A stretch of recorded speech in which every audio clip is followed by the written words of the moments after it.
Okay, and this is part of the superpower too. Andrea and I are going to mute all, and so you'll need to, our speakers will need to unmute themselves. I'm going to do that now.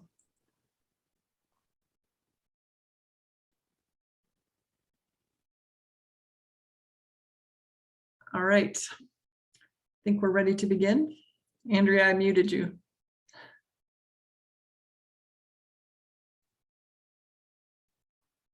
Just one more check. Does anyone know Donna, someone named Donna or someone named Lisa Haddix?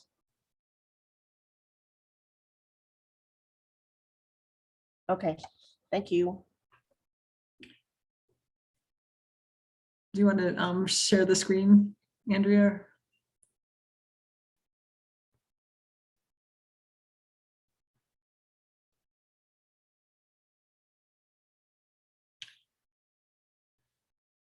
All right. Again, hello. I'm Pearl Anzalani. I'm a board member of the League, and I'm also the editor of The Voter, our newsletter, our monthly newsletter, and my pronouns are she and her. And we're so pleased that you're all able to attend this briefing on protecting the reproductive rights. For our guests, and we have many tonight, which we're very pleased about. For our guests, the League is a nonpartisan grassroots organization that has worked since the 1930s in Denver and of course 1920 nationally to improve our systems of government and impact public policies through voter education and advocacy. And our briefings, this is one of them throughout the year, serve to educate our members and voters and often lead to advocacy. I wanted to mention a little bit about advocacy tonight. Our advocacy is built on positions that have come from deep study of the issues and adoption from the individual leagues up through the National League. In January of 1983, the League of Women Voters US announced this position, which is relevant for our topic tonight. The League of Women Voters of the United States believes that public policy in a pluralistic society must affirm the constitutional right of privacy of the individual to make reproductive choices. We thought it would be helpful to start with our position tonight. So before I hand this over to Kathy Yates and Barbara Ford to talk about upcoming events, a few housekeeping notes. We are, as I said, really excited to have so many guests. If you're from another organization, could you please put that in chat or add it to your name by renaming yourself? Like I did, I have mine as League of Women Voters Denver. Please use chat to ask questions through the talk. As I said earlier, we've muted everyone, but please put your questions in chat. Then also the chat area turns out to be a really good place for sharing information with each other. So feel free to use it as a place to communicate as well. Again, we've muted everyone to make sure that we can hear our speakers clearly. And with that, unless there's questions, I will hand it over to Kathy and Barbara. Thank you, Pearl-Ann. I'd like to echo Pearl-Ann's welcome to everybody. This is our first program post-holidays, our first program for the 2022 year, and we're very excited to have you here. We realize that everybody gets inundated with information, and what the League of Women Voters does is to provide you with good, reliable, accurate information that you can then use in your advocacy and voting efforts. The League presents these briefing meetings once a month on Tuesdays, typically at 5:30 to 7. And we set our calendar for the year so that we know what we are going to be presenting to you. Today, after I'm done speaking, we will go into our introductions. You can see the agenda here. After I speak, I will turn it over to Sue Stark. For the next slide, Andrea, just wanted to share that the next program we will have on February 15th, we have discussions and solutions regarding the Commerce City oil refinery. And in that meeting, we will have State Representative Alex Valdez as well as Rebecca Curry, who is an attorney with Earth Justice. And their motto is, "We are here because the earth needs a good lawyer." In March, we will continue our non-binary panel discussion of the socioeconomic issues for non-binary and trans individuals. And we had a program in the fall, so that was a two-parter. And in April, we will also have a two-part program. Pearl Ann mentioned that our organization takes positions to inform advocacy, and our public safety study group has been looking at public safety and community oversight, which we will present on April 5th. And then on April 19th, the role of newspapers and media in community oversight will be a really interesting conversation. And May 14th, 2022, the Denver League annual meeting. So we invite you to check out our calendar to be able to look at our programs, to attend yourselves and to invite your friends. They're open to the public. In non-COVID times, these have been meetings in person, and we look forward to when we can do that again. But for now, Zoom is certainly a wonderful way to connect with you. I'd like to introduce our program coordinator for this program. Susan Stark has been a member of the League for over 15 years. And I'm a relatively new member. I've only been with the League for 2 years. And I have to tell you, one of the things I love about it is the amazing women and men who are part of the League and bring their expertise to bear.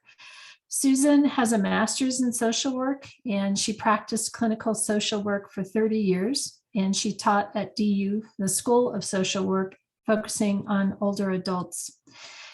And it is my pleasure to introduce Sue and to thank you, Sue, for bringing this program to us this evening.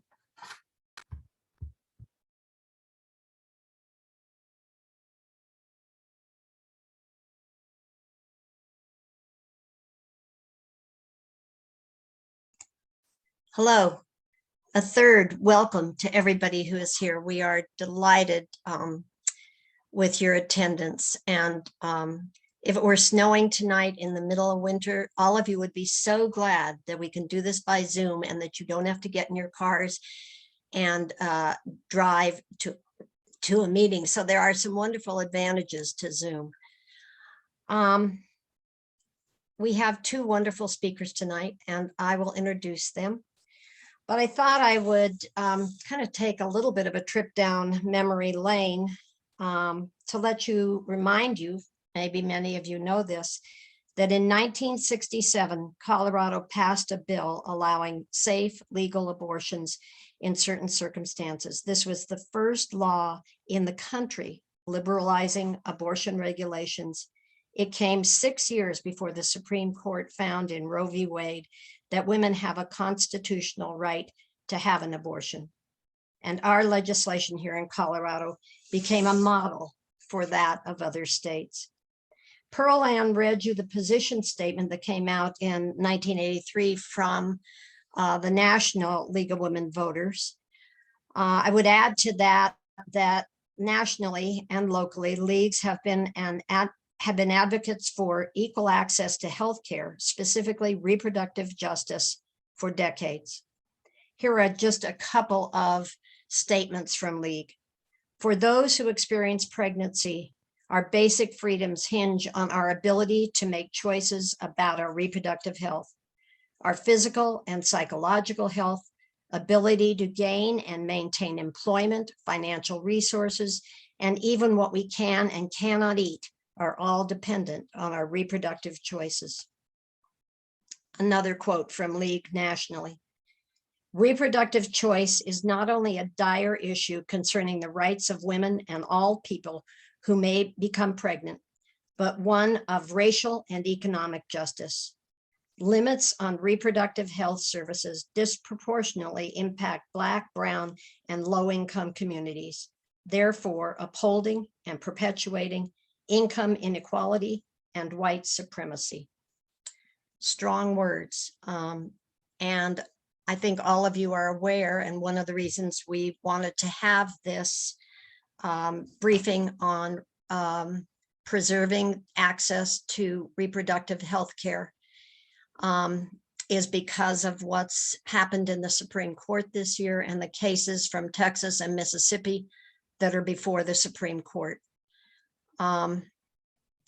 We last had a meeting on reproductive health in March, I think, of 2019, and I couldn't help but think how much has changed since then. So without further ado, I'd like to introduce our speakers for tonight. Molly Williams is the Executive Vice President and Chief Philanthropy Officer of Planned Parenthood of the Rocky Mountains. And Planned Parenthood, although it of the Rocky Mountains, though its offices, main offices are here, covers several states. I think she will probably allude to that. Molly joined Planned Parenthood of the Rocky Mountains in October of 2011 and has led the organization's transition to a philanthropic culture. Planned Parenthood of the Rocky Mountains recently concluded a 5-year comprehensive campaign that raised over $107 million to fund the organization's priorities as it began its second century. And that money issue is very important because Planned Parenthood of the Rocky Mountains now is needing to serve women from many other states who cannot get reproductive health care services where they live. Molly has earned her educational specialist and master's degrees in counseling and student personnel administration from the State University of New York and in Albany, and a bachelor's degree in psychology, also from SUNY, the college at Cortland. We want to give special thanks to Molly because on very short notice, she graciously offered to represent Planned Parenthood here tonight when Vicki Cowart could no longer speak here to you. Our second speaker is Karen Middleton. Karen is the president of the organization Cobalt, which is a Colorado-based organization that advances abortion access and reproductive rights. Cobalt, which was formerly called NARAL Pro-Choice Colorado, also runs an abortion fund and facilitates a 12-state regional abortion alliance. Previously, Karen served as the president of Emerge America, a national organization that trains Democratic women to run for elected office.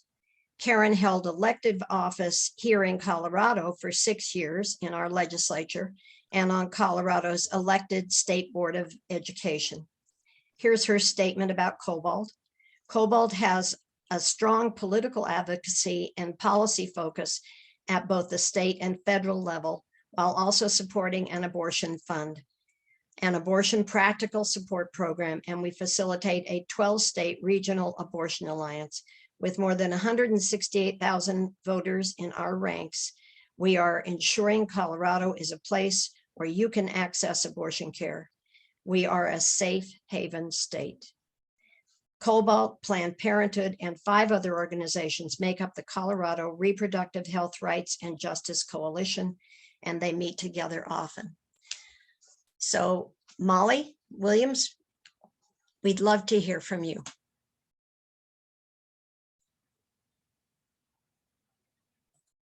Terrific. Thank you, Susan.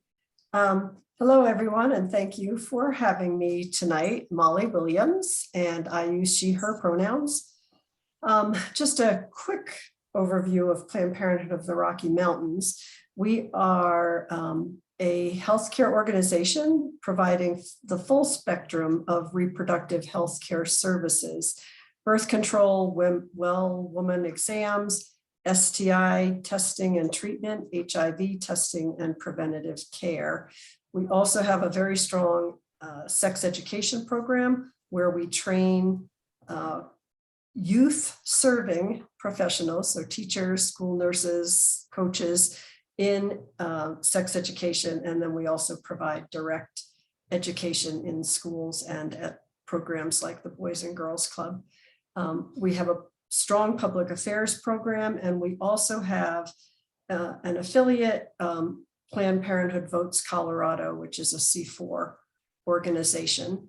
We're a 4-state region. We cover Colorado, New Mexico, Southern Nevada, and Wyoming.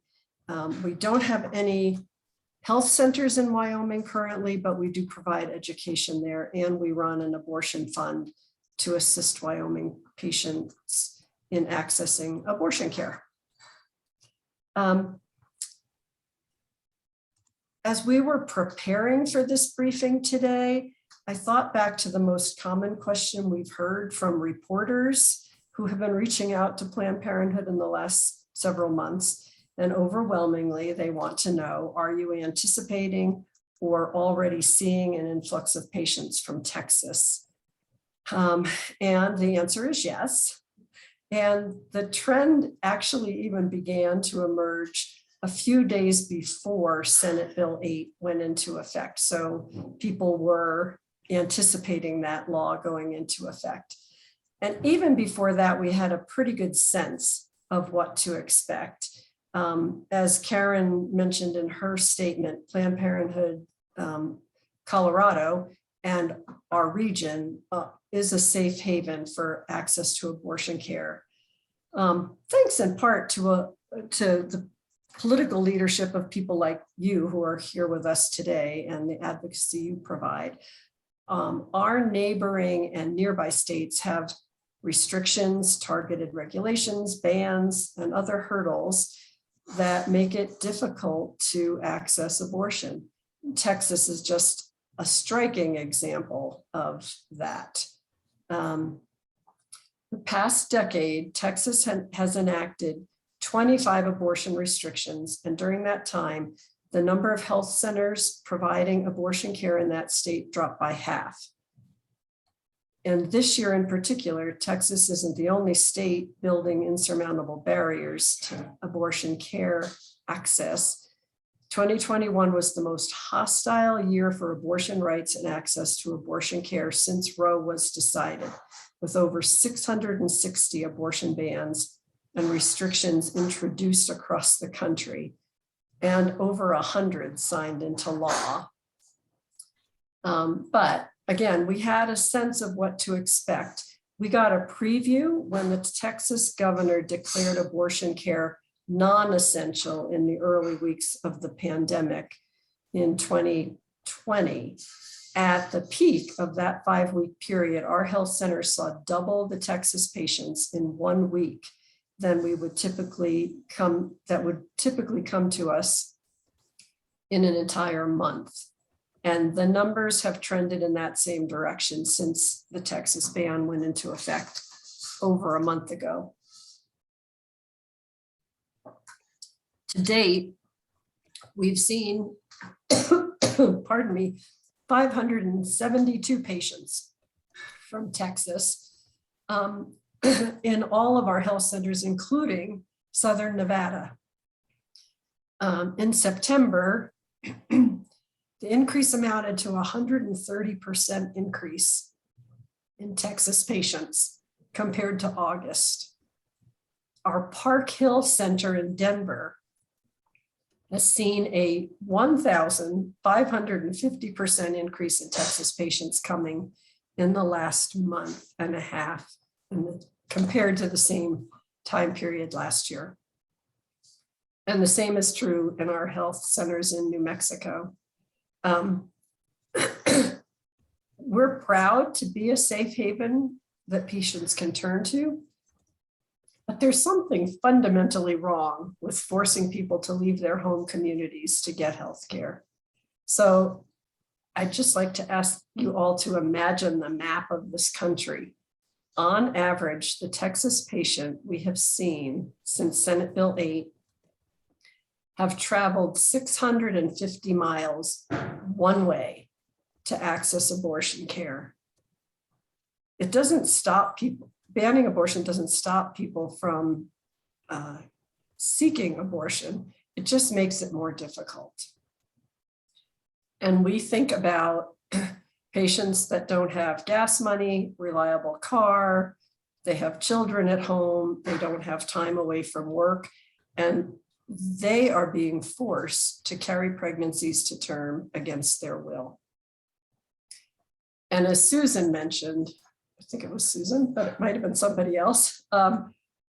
These bans, this can't be overstated. They disproportionately harm Black and Latinx communities, people with low incomes, folks from rural communities, and young people.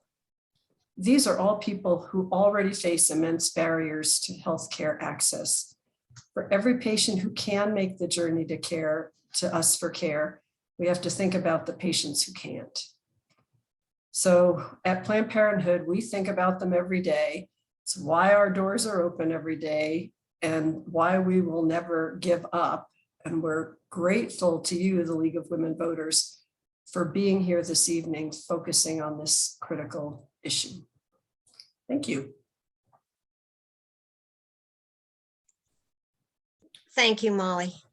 I'll just remind people to please post your questions in chat, and we will go into chat and pull those questions after both our speakers have finished speaking.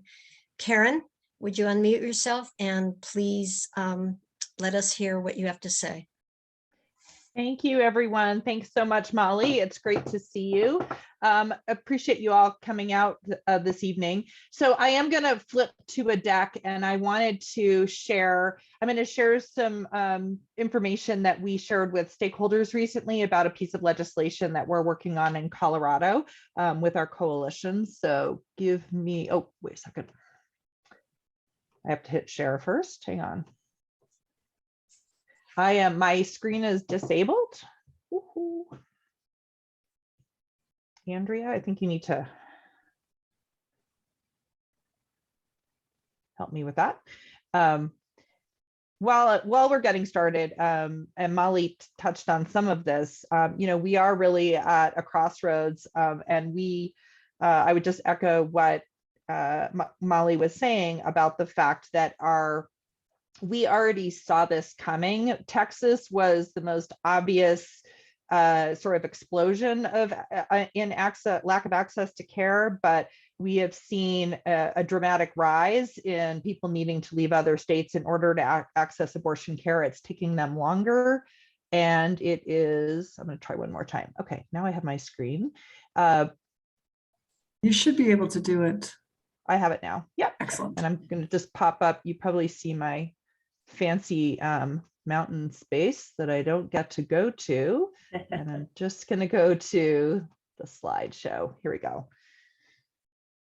Okay, so we fundamentally believe that Colorado is stronger when everyone has access to reproductive health care, not just those of us in Colorado. And the fact that folks are having to travel and having to make these decisions has been very difficult. So one of the things that we are doing is I wanted to bring a brand new policy that is coming forward. This should be legislation introduced anytime now, called the Reproductive Health Equity Act. And I thought I would just give you a snapshot. Cobalt and Calor are working with legislators, and we're the lead organizations supporting them.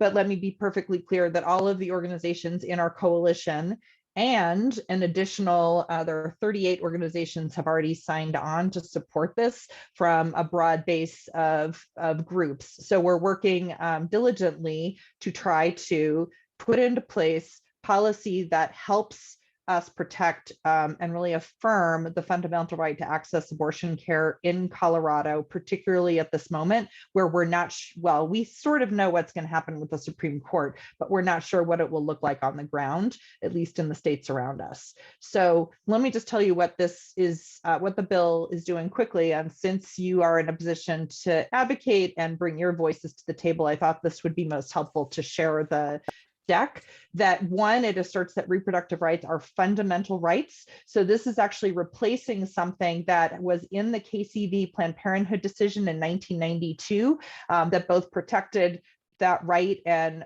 prevented them from creating undue burden. And this fundamental right piece has already essentially been stripped by recent court decisions. So the legal eagles among us really thought this was the way to go, that everyone has the right to choose or refuse contraception. Every pregnant person has the right to give birth or have an abortion. And that we also want to make sure that a fertilized egg, embryo, or a fetus does not have independent rights under this. In other words, we're not creating personhood when we're doing this. And I don't need to raise the specter of personhood, but we've seen it time and time again on the ballot and in bills in Colorado. So we are defining abortion for the first time in Colorado statute, and we're using non-gendered language throughout. So we're pretty excited about that. I also wanted to share sort of the why now, and I don't need to go into all of the details, but really, as reproductive rights are being eroded, because we don't have restrictions, but we also don't have that affirmation. And as you probably know, there are two barriers here in the state of Colorado. One is the that teens can need parental notification, so it's 24-hour notification.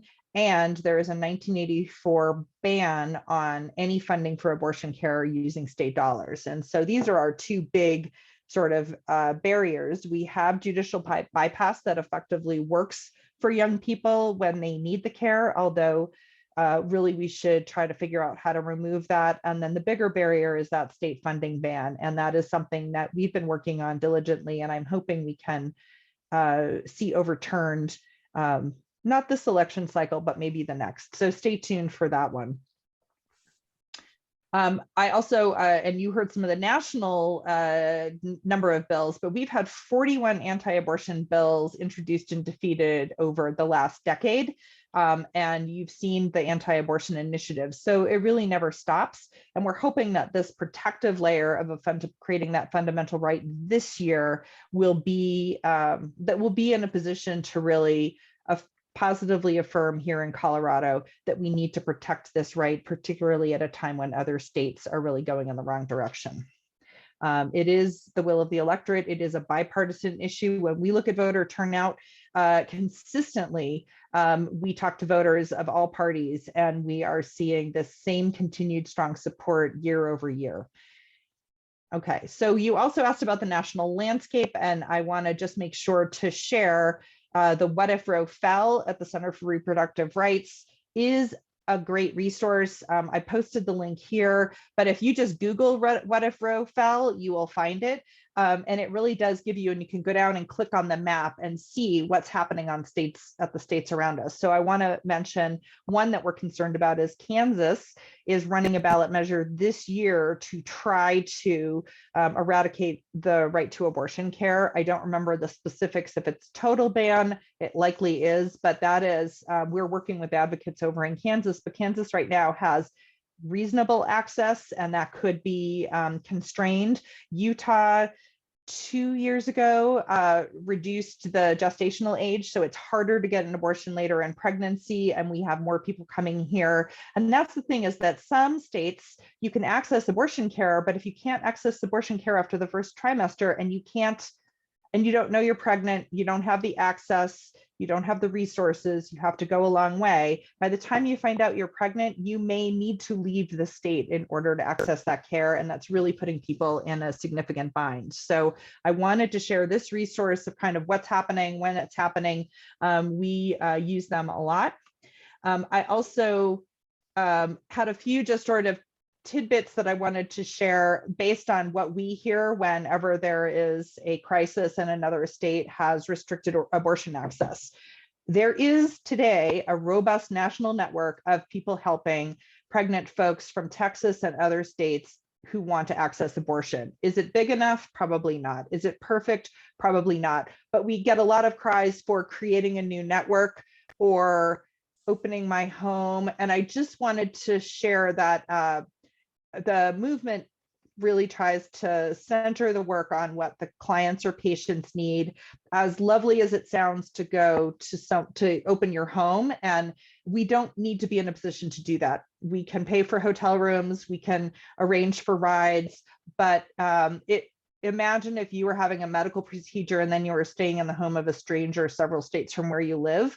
That it conjures up things. So I have a lot of people who want to help, but don't always know how. So I just wanted to share that opening a room is not as helpful as Venmoing, $100 for a hotel room. And we are in fact providing practical support. I'll just give you an example because we're here on the call with Planned Parenthood tonight.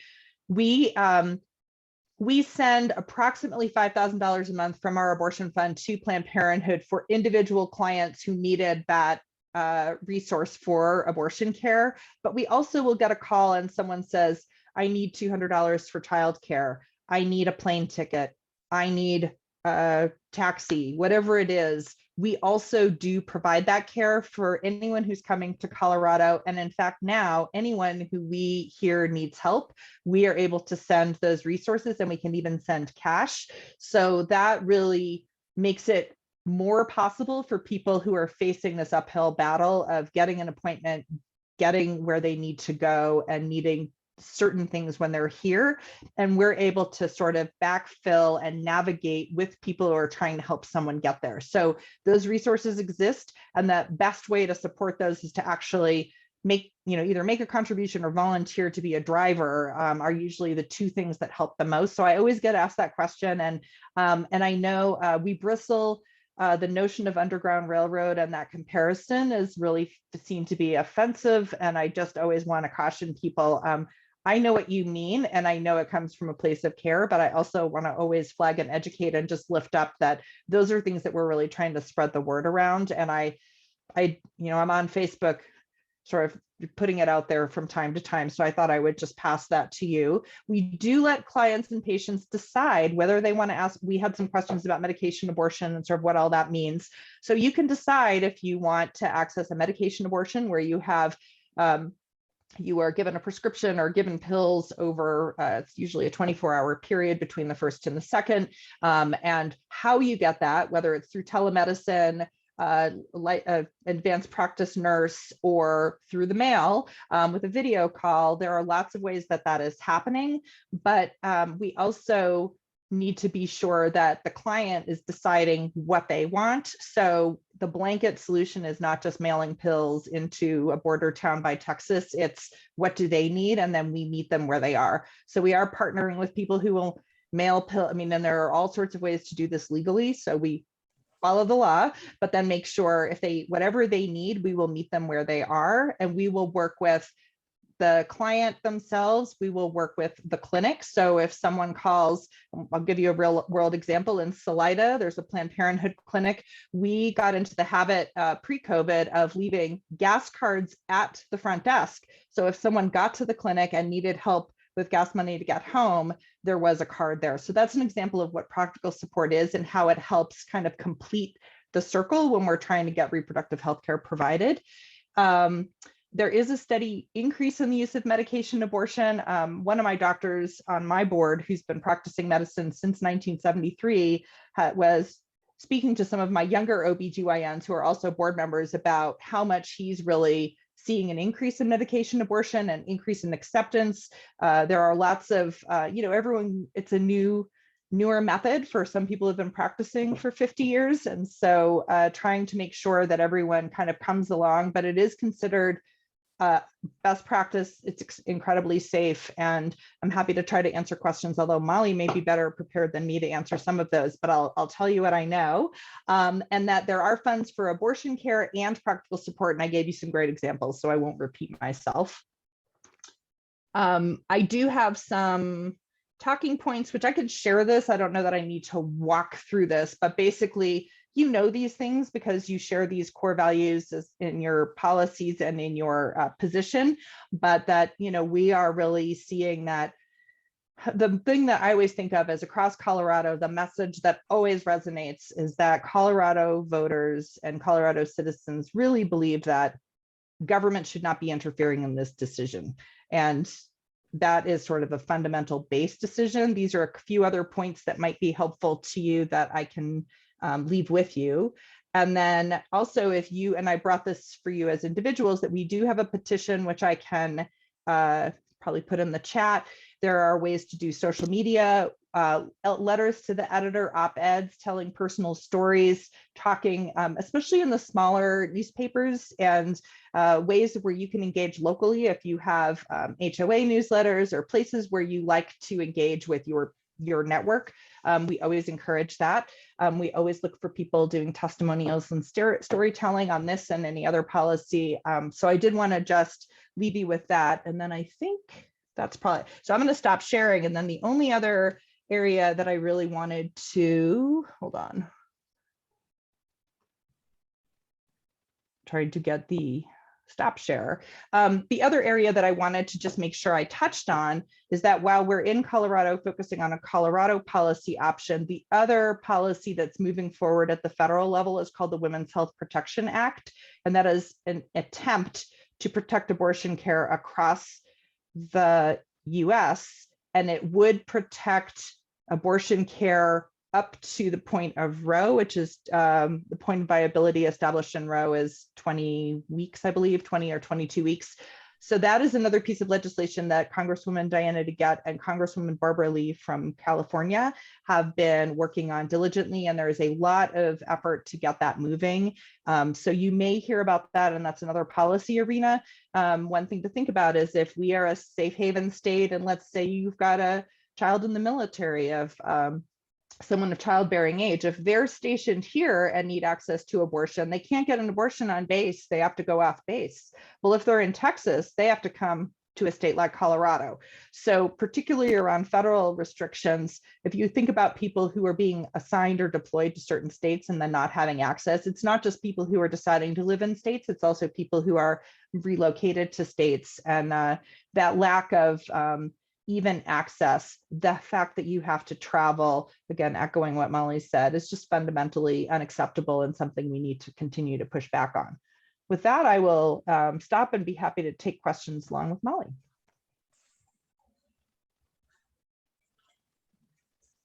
Thank you both. We're going to have, is it Andrea or Pearl-Ann who's going to moderate the questions from chat? And we're still accepting questions in chat, so please use that means to ask questions. I'm going to do it, Sue, so I'll start. There was a question about whether we could get the slideshow from you, Karen, and it sounded like you would be willing to send that, and Andrea will put it on our league site. If that works for you. Happy to. Great. And then there was a question: are other state leagues, League of Women Voters, reaching out to you? And that might have been actually for Molly, because that was early on.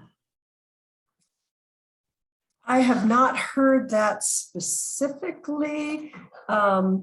We certainly are in touch with the leagues in other states, but I haven't heard that they've reached out for like this kind of a presentation, if that's what you were asking about. I think it probably was, yes. And then who are the legislators you're working with on the RHEA?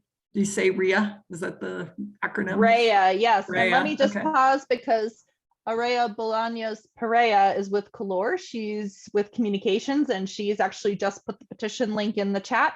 But they are a close partner on this bill, so I didn't want to. I did not realize you were here, so welcome and thank you. Yes, the lead sponsors on this are Majority Leader Janaea Asgar, Representative Meg Froelich, and State Senator Julie Gonzalez.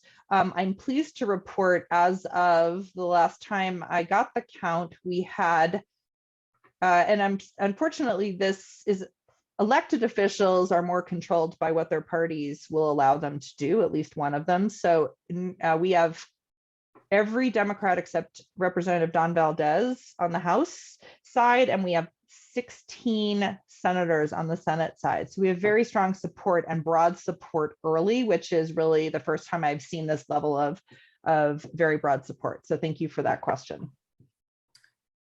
I'm sort of in a similar vein. There was a question about men working with your organizations.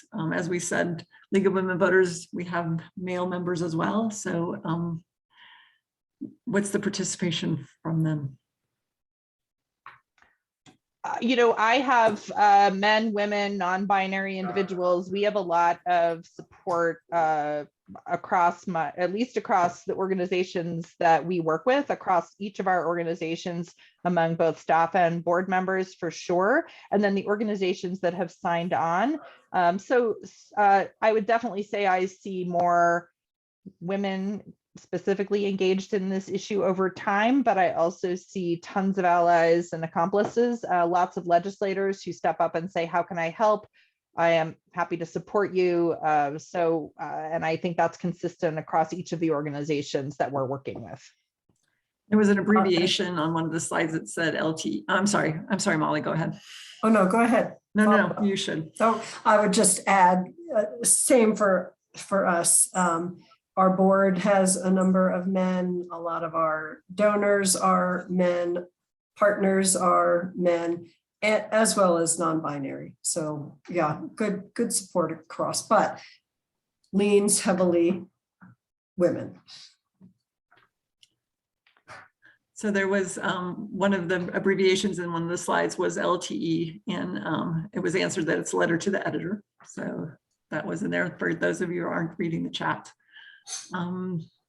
Apologies for the lingo. That is bad. We always try to take the lingo out, but we're we fall victim to our abbreviations. We all do, right? I don't see any other questions in the chat. Are there others? This is Susan Stark. Aurea from Color, if you have any anything that you would like to add regarding the Latinx and undocumented community and other people that you serve, please unmute yourself and say a few words. Sure thing. Hi, everybody. Yes, I came by to say, to check out this conversation. My name is Aurea Bolaños Perea. I'm the Comms and Policy Manager at Color. So it's nice to see you all this evening. And yes, I mean, just to add to what Karen has already mentioned, I mean, REA, it is a community-centered policy, right? We're doing this because in the Latinx community, 66% of Latinx voters in the state of Colorado said that they agree that abortion should be protected, that they agree that abortion should be accessible. And therefore, and also in our work that we did with SB 9 last year for the reproductive health program, we are listening exactly to what the marginalized communities are telling us about. And when we talk about abortion restrictions and who that impacts the most, many of you on this call have already mentioned it.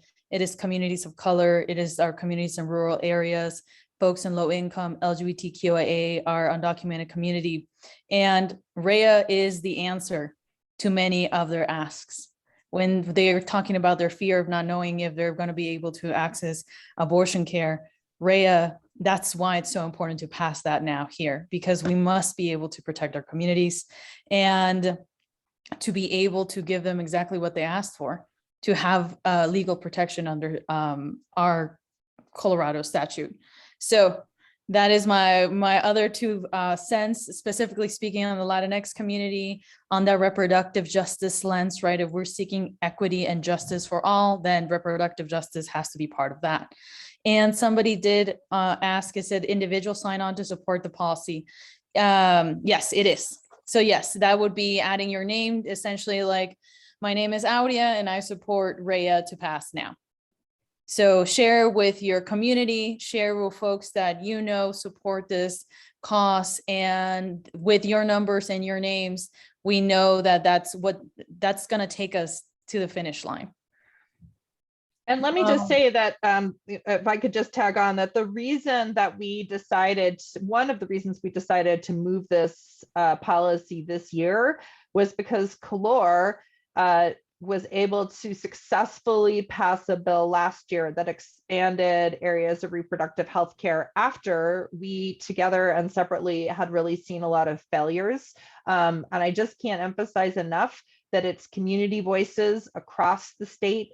It's organizational voices. That's why that organizational sign-on slide that I shared was so important, that without, otherwise it's just, oh, it's the repro ladies, you know, we might get to you, but we have other priorities. I'm being very blunt, and you know this, you've all seen this over time, that this is the moment, and Color really led the way last year, and we are arm in arm trying to make this happen, and we're aligned across the community. I mean, I know each of our organizations is really dedicated to seeing this policy go forward, but we can't do it without individuals like you taking that time to sign on to the petition, talk to your friends and neighbors, put that letter to the editor in wherever you see fit locally. There was a question about how the marginalized populations are being reached in your messaging. Yeah, I can take that one, Karen, given with the messaging and the talking points.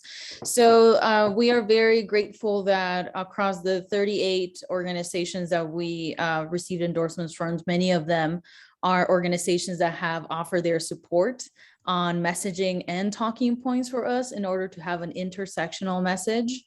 And what we are ensuring is, like I said, since it is community centered, it is community rooted, this like Rhea is, then that our messaging reflects just that. And we're doing that by asking for help.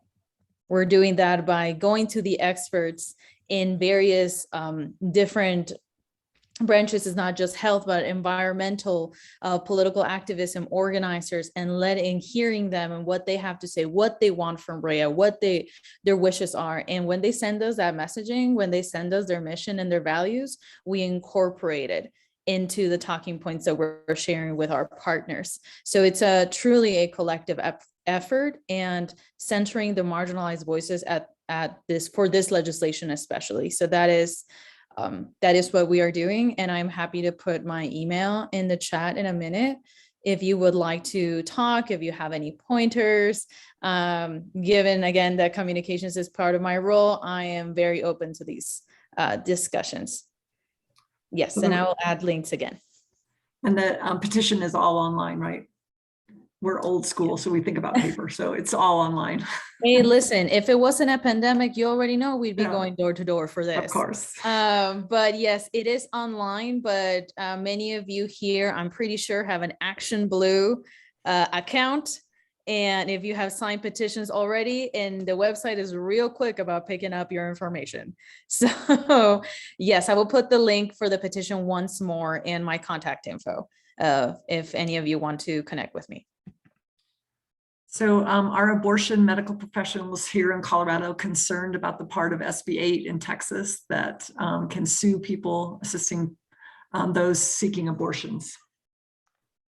I can lead off. We work with the medical advisory committees. So we have an informal network of about 100 folks that work directly in providing the healthcare, from doctors to clinic staff. And we did get a fairly thorough legal analysis that the only people who could potentially be impacted is if they are also licensed in Texas, because that Texas license can sort of grab them in, but Texas law cannot touch us. So it is perfectly safe and okay for our folks who provide abortions in Colorado to provide abortions in Colorado for anyone coming from anywhere, including Texas.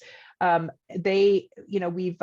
set up, there are networks so people can reach someone here who can help a referral, but we made sure that it was okay. And we actually educated our healthcare providers that we were in touch with ahead of time to let them know so that they could keep providing care without concern.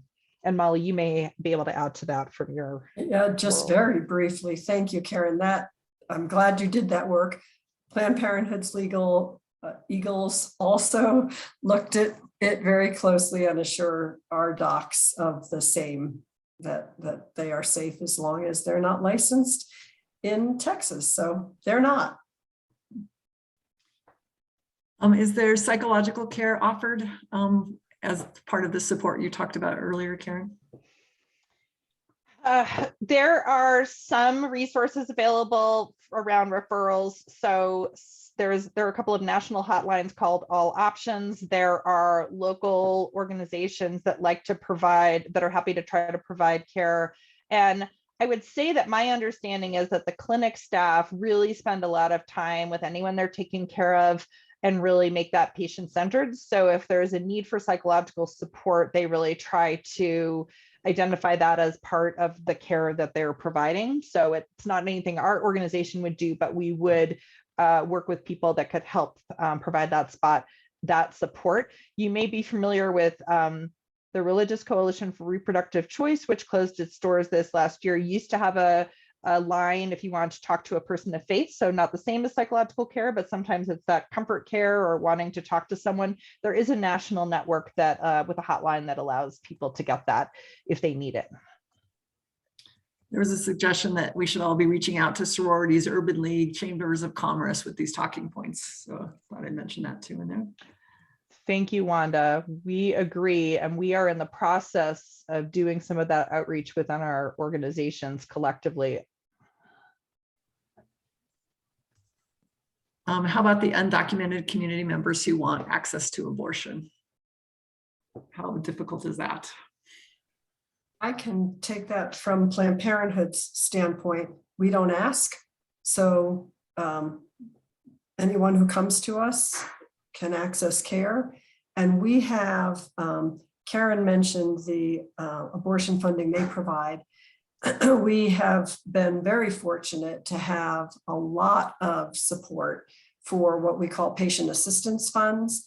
And we're able to help people who can't afford the full cost of their care with those philanthropic dollars. And so again, we don't ask, and so the access is there for them.